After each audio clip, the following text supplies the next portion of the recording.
This is Locked On Bets, the daily betting show that means business from the Locked On Podcast Network. Hosted by Lee Sterling and Kevin Rogers, they're dropping fearless picks with an inside edge to put money in your pocket. If there's action, they've got the lock. This is where smart bets start. It's Locked On Bets.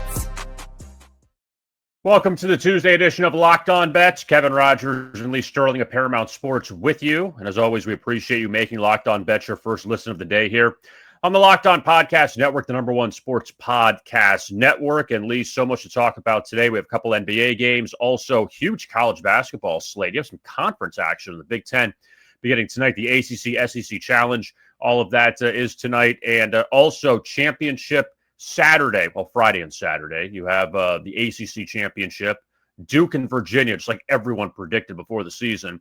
We're going to talk about that as well. And also we're going to look at some college football playoff odds before the teams will be announced coming up on Sunday. So with all that being said, Lee, let us begin with our wrong team favorite. What the fuck? WTF.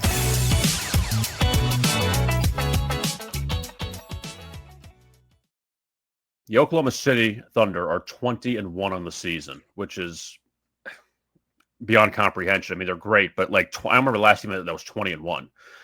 They go to San Francisco tonight. They take on the Warriors, the late NBC game out east. Right now, they are 12-point favorites. Steph Curry is out. Warriors dealing with some injuries. Thunder a little banged up. Lee, what do you like here with OKC and Golden State? All right, so I'm telling you, OKC is really, really good, but think that you're going to see a little bit of regression. In fact, it started just a couple games ago. So they've gone 3 straight games without a cover, and they're on the road. Second game, this is one of those swings, you're playing Portland, playing Golden State without Steph Curry and without Al Horford. And so they're not going to be all fired up. I mean, they want to win, but one loss. They've had one loss. That's it all season. So I got to see Golden State, and they may not have a whole lot after Steph Curry and Jimmy Butler as far as stars are concerned, but they've got depth. I mean, Green and Post playing center and power forward are good. Moody, Jonathan Kuminga, Gary Payton, held. I mean, they got, and they also have this backup point guard who was really interesting. I think his name was Pat Spencer. And Pat Spencer played at Northwestern. He was 29 years old, only second year in the league. He's bounced kind of between the G League, I guess they call it now, the Gatorade League, and he's on a 2-way contract. But this guy was a lacrosse player, one of the top 20 lacrosse players, and he was somewhere else, and he finished up at Northwestern. And he was playing, I think, professional lacrosse, and I think 3-4 years ago decided, hey, I'm not going anywhere with this. I think I'm good enough to make it in the NBA. So I'm down here. He must play 25 minutes when the Heat blew him out. But I think the guy's good. He plays 12, 15 minutes a night. Shooting guard, point guard, just doesn't turn the ball over, really smart. So I think they have a lot of really smart players, obviously when Green's not losing his friggin' mind. But I just think that Oklahoma City, I know that they score. They're third most in scoring, 122.2 points per game. They are also, here's the mark of good teams. And I used to talk about this with Q all the time when we started Locked On Bets, and it held true. Almost every single time you'll see an NBA Finals, both teams will be in the top 5 in defense. And you're like, well, teams like Golden State, teams like OKC, when they win it, you don't think of them as good defensive teams. OKC is the #1 team in defenses. In fact, allowing just scoring 106.3 points per game. But they do have some weaknesses. They're 15th in 3-point shooting here. 15th, only 15th at 36.3%. So I think Golden State is deep. It's not like they don't know Steph's going to be out for a few more games here. I think they're going to slow down the pace here. They do play pretty good defense here. It's at home, and the line is 12 points here. Also, OKC, I don't think is going to dominate the boards. I think there's a good chance Isaiah Hartenstein is not going to play in this game. So listed as questionable. I think there's a better chance than not he sits out, and they call him the king of boards. He averages in kind of limited minutes 10.7 rebounds per game here. Alex Caruso's also a question mark here. So I think it's more of a slowdown game here than I don't think we're going to see like a 150, 145 game if Steph was to play in this game. Said they haven't covered the last three here. This is the last game of Golden State's homestand. Without Steph, they were 2-2 here. And I like their depth here. Line, I just think, is too high here at 12 points. We're going to go with a wrong team favorite here. We're going to go with the Golden State Warriors plus the 12. I think it's going to be maybe a 2-3 possession game here down the stretch. Yeah, at Golden State, they were blown out by Oklahoma City the first meeting this year at OKC. So we'll see if they get some revenge here in the second matchup. Now, college football, we're going to find out tonight, the updated rankings in the college football playoff after the regular season concluded. And so many storylines, obviously, to see who's going to get in. Miami, Notre Dame, what's going to happen with that.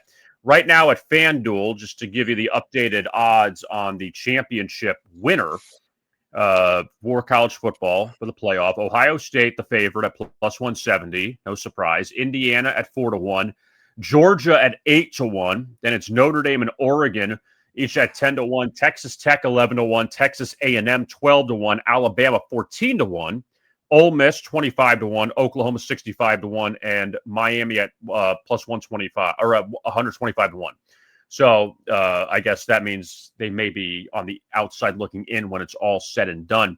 But Lee, what sticks out to you? Any teams there you would take a shot with to win the college football playoff? I take a shot on Georgia at 8-1. Kirby Smart's won 2 titles. I think his players, the guys that he recruits, and his coaches, they know what it takes, and I think they peak at the right time. I think they're playing better football than Alabama. So if they win this game, they're going to definitely be a top 4 seed, maybe as high as 2, probably number 2. And if that's the case, they're going to get a favorable draw. They're probably going to stay, in the South or on the East Coast. And that being said, they start off number 2. I like them at 8-1. So, also depends on the draw. Where's Notre Dame going to be seated? Notre Dame is a scary team, but Notre Dame is going to have to play one more game than Georgia. So let's say Notre Dame is what? What are they? Notre Dame is at 10-1. All right. So the difference between them, where you got to play an extra game, anything can happen.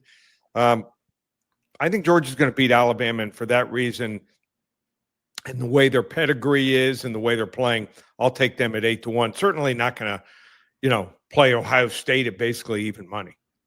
Let me ask you this. Last year, first year of this 12-team playoff, and seeing teams playing at home the first round, and then other teams, the top 4, they didn't get a home game. Granted, the trade-off, you don't get the home game, but you get the game off. But now you're going to a neutral site. Do you think we're going to see a repeat of that as far as success from teams that maybe played at home that got that extra game under their belt? Because we saw how Oregon totally struggled against Ohio State in the Rose Bowl last year, that maybe getting that bye isn't the best thing. You're kind of thrown off now going to a neutral site. I mean, anything could happen.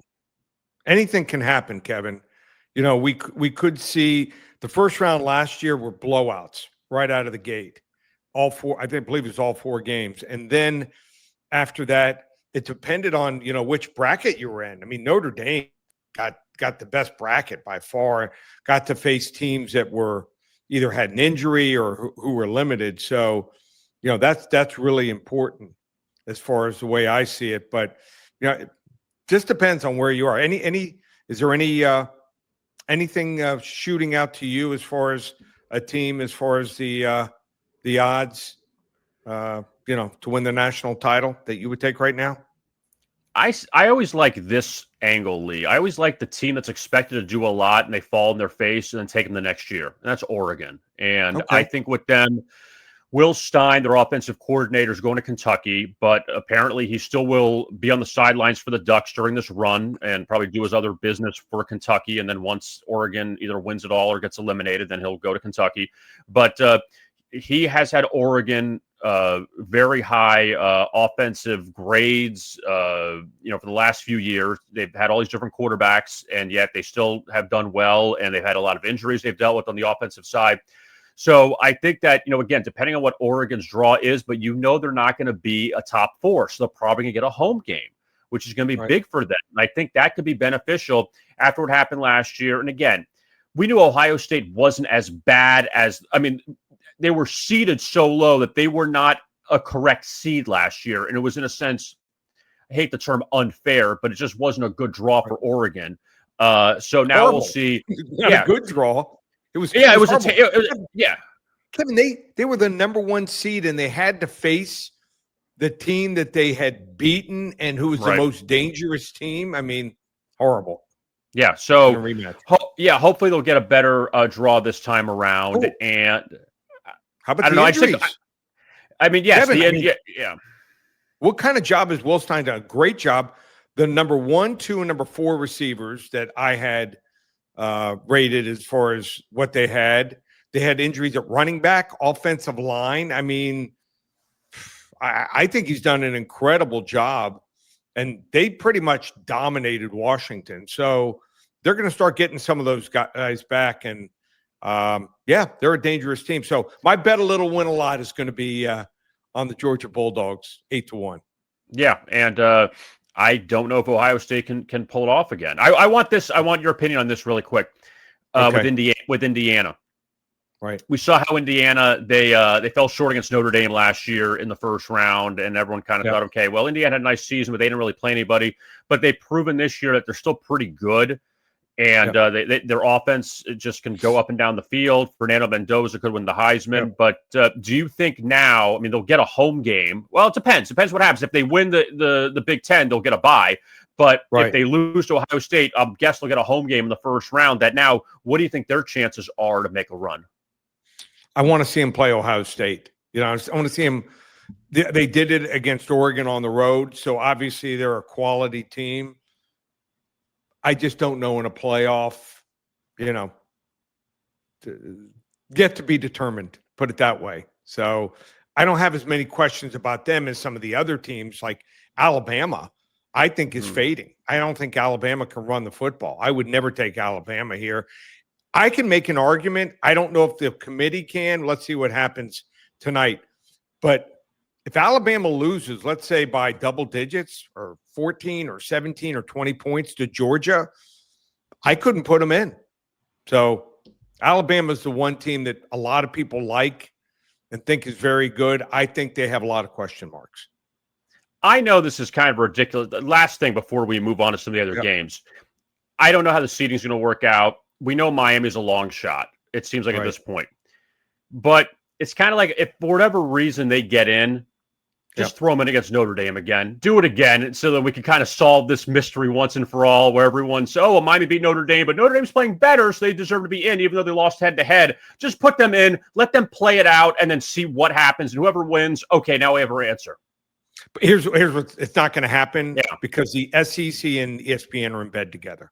That's the biggest problem here. And I'm a Miami fan. I'm not saying Miami's going to win it, but Miami deserves to be in. If you go, and some people will probably DM me and say, well, they lost to SMU and Louisville. Louisville had 2 weeks to prepare for that game. Their coaching staff knows how to prepare. You give them 2 weeks. Their offensive, they showed 25 new plays that Miami had never seen before. They caught Miami. Miami, even after I think the quarterback threw 4 interceptions in that game, Beck, threw 3 interceptions. 4. And they still had a chance to tie or win the game on the last drive until he threw his 4th interception. And the SMU game, you go back and watch it. The officiating was complete garbage. And we've seen in the SEC, it was so bad against Auburn and one of the games at Oklahoma, and then also obviously against Georgia in the first half. It was atrocious that they suspended an official for the rest of the year. Let me throw this out there, and you can look this up. Started in 2017. I know this because I'm from Miami. When you're from Miami, whether you're in high school or you're in college, most people anywhere above Fort Lauderdale, they hate you. I'm just being honest. And when I used to play quarterfinal, state semifinal games, the officiating, they just hated us. And I know that the Miami kids get treated the same way. You know, I've followed Miami for many years. I look at their stats even closer. In 2017, they went up to Pitt the last game of the year. They were 11-0. There had not been a holding call called on the team that played Miami the entire year, which is almost, and it wasn't like they had a really good defensive line. I think they were at like 40-something sacks going into that game. That is an almost impossibility. That's like in the millions. And then it's continued. This year until last week against Pitt, there was only 2 games where Miami, and you can say Miami's aggressive, but and a little sometimes undisciplined, they get more illegal procedures, but the late hits and the things like that and the holdings and the defensive holdings and the interference are not equal. So Miami so this year there's been 2 games where there's been more penalties called on their opponents. Syracuse and their head coach Brown tried to intimidate Miami, and they had a couple more penalties called. And then last week against Pitt, and Pitt was undisciplined and they were just outclassed. Every other game, and it's not even like it's 1 or 2, Miami had more penalties called against them. Yeah, Miami made a mistake and lost in overtime through the interception, and then SMU drove down on like 5 or 6 running plays and scored easily in overtime. But bottom line is I do think Miami belongs to be in. Notre Dame belongs to be in. I think Oklahoma's another team, has no chance. Great defense. Their offense is not good. Borderline garbage. So I would put Miami and Notre Dame in. I think that's what the committee needs to do tonight. All right, and we'll see how it all turns out when we check it out later. Coming up, we still have a couple basketball plays to get to, NBA and college, and also ACC title game on Saturday between Duke and Virginia. All of that is straight ahead. You are listening to Locked On Bets. All right, let's talk now about FanDuel. And, of course, the NFL season, NFL Sundays move fast. One big play, and suddenly everything feels different. That's what makes live betting with FanDuel so exciting. You're not just watching the game, you're reacting to it in real time. With FanDuel, you can place bets as the action unfolds. Every drive, every momentum swing, every highlight moment. And live betting, look, it's so much fun because you know why? The lines shift during the game. So let's just say Thursday night, you have the Cowboys and Lions, huge game inside the NFC. Maybe the loser is out of the playoffs. Who knows? But if you like Detroit and Dallas takes the lead early, maybe you can come back with the Lions with live betting. If Detroit scores an early touchdown, maybe you now have a little bit of padding with Dallas if you think they can come back. So the live betting is always fun. Also, player props, they move during the game. Also, you want to take Dak, Jared Goff, the Cowboy receivers. You have so many different choices there. Let's talk about Thursday night. It could be anything. It could be Sunday games in the NFL. It could be the Monday night game. But you have so many choices in live betting. Next touchdown, so many things that you don't just have to hope to get the bet in before the game starts. You could do it as the game unfolds. It's so much fun. So if you want to be right in the middle of the action this season, visit FanDuel.com and place your live NFL bets all season. FanDuel, the game moves fast, and so can you. We continue Locked On Bets here on a Tuesday. Kevin Rogers and Lee Sterling of Paramount Sports. Let's now get to our NBA Hidden Gem. To find a diamond in the rough, you need to dig a little deeper for those hidden gems. I always hated the term Lee contrarian play. I don't like it because it sounds like you're just taking another side just because. But this line stinks tonight. The Blazers and the Raptors, they meet in Toronto. And the Raptors have been one of the nice stories so far out of the gate in the NBA. 14-7, but they were 14-5. And they've lost their last 2. Lost at Charlotte in overtime, got blown out by the Knicks in New York.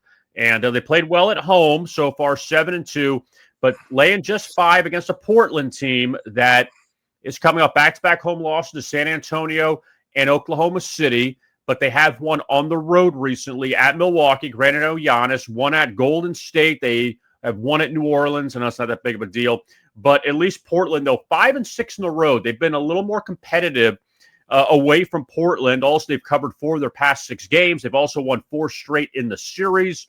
Let's go with the Portland Trailblazers tonight. Full game, take them plus the 5 as our NBA hidden gem. Okay. Kind of passed over that game, but I'm going to have to look at it again 2 and 3 times. I think you might have found something there.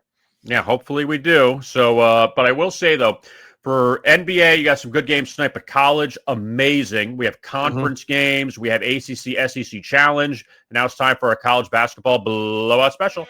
Oh, boy. Last one out, turn off the lights. This one's a blowout.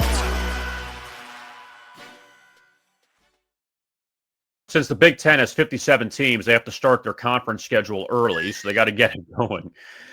Michigan State and Iowa, both was that too much for you, Lee? Michigan State and Iowa, both at 7-0, and the Spartans laying 5 here to start Big Ten play. And Lee, what do you like here with Izzo take on the Hawkeyes? All right. Well, first of all, it's at home, and I love the hire for Iowa, Ben McCallum. You've been watching him at Drake. I mean, really good, solid coach. Could have, I mean, he was that close to going really far a couple years in the tourney. So I think they were up on Miami one of the years, like 3 years ago, like 6 or 8 points with like 2.5 minutes to go in the game and lost by like 5, something like that. Just things just unraveled. But very good hire taking over for Fran McCaffrey. It's first year, and he's done great so far. Couple guys that I like on their team. I think they're going to be really good. They have a guard named Bennett Strites. Scored 29 against Ole Miss. He's good. And also Isaiah Howard. He had 19. He's a Drake transfer. So they're going to be good, but sometimes your first conference game can be a really tough test here. And Tom Izzo got a team here. Doesn't have a lot of first-round picks, which is different than some of his other rosters, but I don't think it matters. You don't need superstars to win basketball games here. I think they're going to dominate the boards here. Bigger, stronger, been very good against three-point shooting, allowing just 27.9 points per game. So I think they're going to lock down on Strites, try to take away their biggest shooter here. I'm going to lay the 5 points. Give me Michigan State here at home. Going to be my blowout special on a Tuesday. And Michigan State plays Duke coming up on Saturday. So you have Duke in Florida tonight among some of the games. UConn, Kansas, North Carolina, Kentucky. Like college basketball, you got a lot of good games tonight as we finally have the holidays behind us and got some good non-conference games and conference games this evening. Coming up, we will take a look at the ACC Championship. Virginia and Duke. That's right. We will talk about that straight ahead right here on Locked On Bets.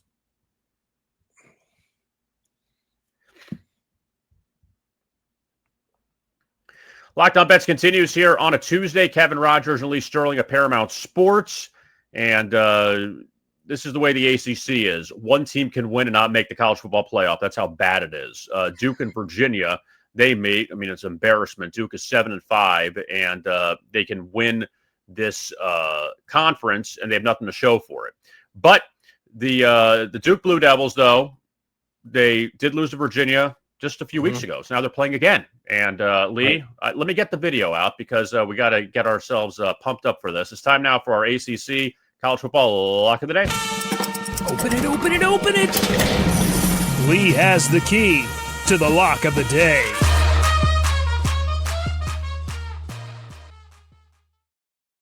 I mean, except for beating Clemson by 1, what is Duke? Whatever. I just don't get it. I don't get how the ACC botched this up. I'm not a Miami fan, but Miami should have a shot to play for this with all the teams tied. And it's like, oh, let's give it to Duke after the 7th tiebreaker. All right. So what do you think here? Duke and Virginia ACC title game on Saturday. And I'm hearing all the chirping from my Duke friends. They love to talk about how Miami's never won an ACC title and this and that, but Miami does deserve to be playing in this game. I mean, they're the highest rated team playing the best football. Duke's lost 5 games. They lost to UConn. So welcome to the least important, most important college football Power 4 conference championship game. Why do I say that? Because no one's going to be going to the game. If they get more than 20, 25,000 fans, I'll be shocked.